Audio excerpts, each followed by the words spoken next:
Tervehdys kaikille. Mä oon täällä Pyhän Nikolain rauniokirkolla Hampurissa. Tää on siis pommitettu toisen maailmansodan aikaa tällaiseksi.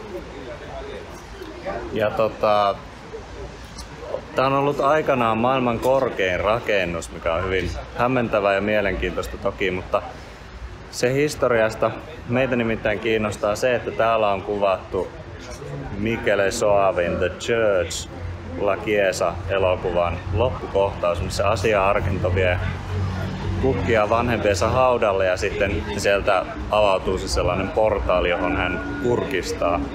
Kyseessä siis yksi mun lempi-italokauhuista, kuten mä oon keskustellut aiemminkin kanavalla, ja aivan älyttömän hienoa olla täällä. Mä en itse asiassa vasta vähän aikaa sitten, kun matkat oli jo varattu, niin mä sain tietää, että se on kuvattu täällä Hampurissa se loppu. Mutta tällaista.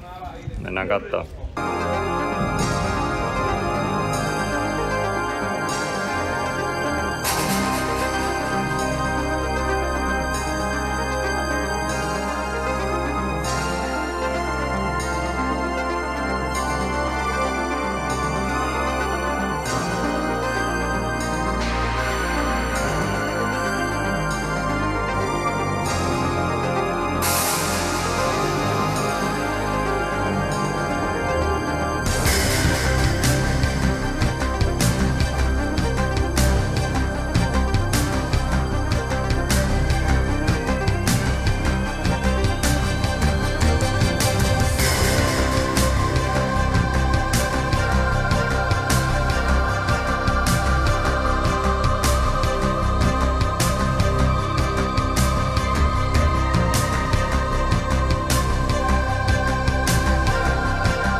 Hampurissa ollaan ja takana on Hampurin raatihuone, joka toimi yhtenä kuvauspaikkana Lamberto Bavan Demons 2-leffalle. Eli tässä on kuvattu kohtaus, missä ne yhdet vanhemmat bilettää siellä kaupungilla, kun niiden poika on siellä kerrostalossa yksin demonihyökkäyksen kohteena. Ja tää on tosiaan juuri se paikka. Eli ulkokuvat otettiin täällä Hampurissa, mutta ilmeisesti sisäkuvat pitkälti Roomassa studiossa. Tämä raatihuone on sellainen niin kuin aika selkeä maamerkki Demons 2 elokuvalle, joka pystytään vielä jäljittämään. Sitä varsinaista kerrostaloa mä en ole saanut mistään selville, missä se on kuvattu, niin kuin ulkokuvat.